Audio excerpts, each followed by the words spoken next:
Good afternoon everybody, I'm Rick the pilot teacher, and in today's video I'm going to show you a close-up of how the engine starts with all the gauges. I did an engine start video and I had a couple of my subscribers ask if they could actually see the instrument panel a bit clearer when the aircraft started. So this is how you start a gas turbine engine in a helicopter.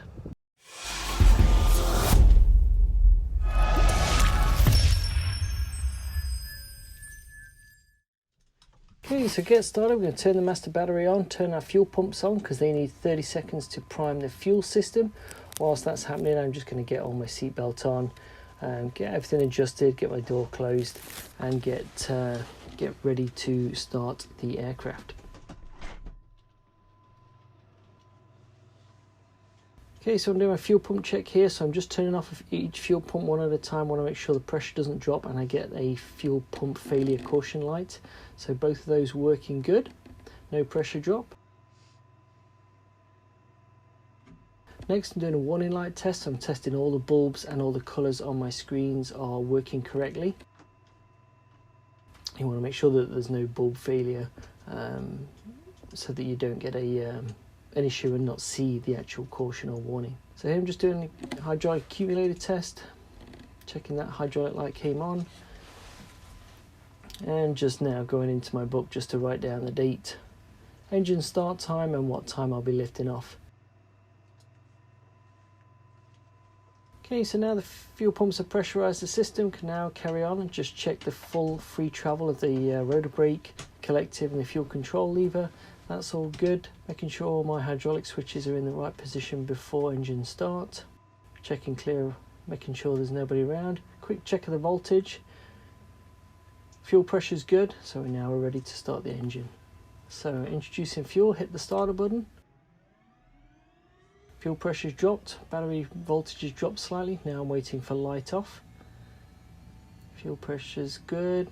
Fuel's coming in, getting the first light off. Second light off, and want to keep it under about 700 degrees Celsius on the T4. Quick check of the blades are turning, and I'm just modulating the start with the fuel control lever to keep that temperature under 700 degrees. Quick check, make sure my engine oil pressure is coming up, and now I'm waiting for 45% on the gas generator. There's 45, starter comes off, now it's switched over to a generator and my generator light has gone out. And now I'm just increasing the fuel control lever to bring the RPM up to 67% NG, and then at that point everything is at idle. So quick check, gearbox pressures are good, those caution lights have gone out. Engine oil pressure is good, engine oil temperature is good, fuel pressure is good. Engine is now sitting idle. So now I can go through and turn on all my avionics, navigation systems, lights, all the electrical items that I'm going to need for the flight. So whilst the avionics initialize, I can just get my headset on. During this time it just allows the engine to warm up and the oil to warm up.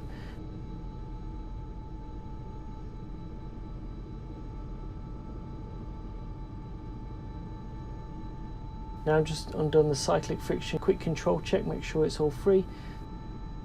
Do my hydraulic checks here, making sure my accumulators working as they should. And main hydraulic test. We should turn the system off, and within 4 seconds the hydraulic light should go out.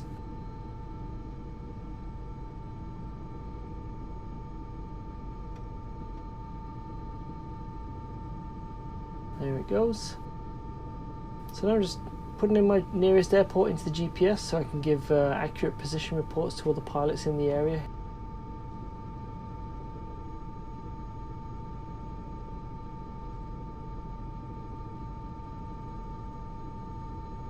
And now I'm just increasing the fuel control lever to bring the aircraft up to flight idle. So I'm just watching my main rotor RPM. At about 340 RPM, I'm going to turn on the horn, and I want that to go on and come off at 360 RPM. That's basically my low RPM caution horn. So there's full throttle into the flight gate. Quick check of all the temperatures and pressures. All my gauges are as they should be. GPS is set up. Radio's set up, switches are all good.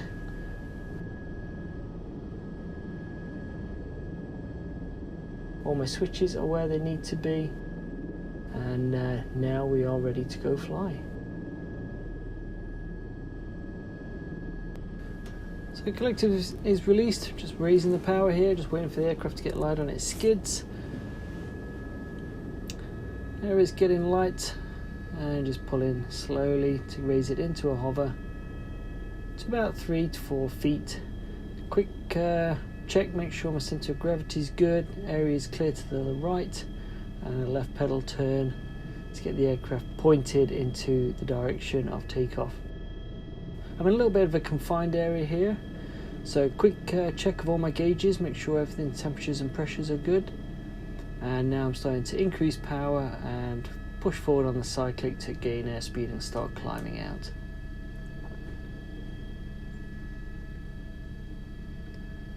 So I've got my climb power set, airspeed is increasing.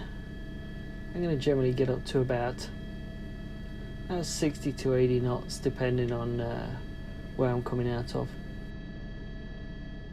Well, there you have it, guys. I hope you enjoyed that video. It's a bit more clearer.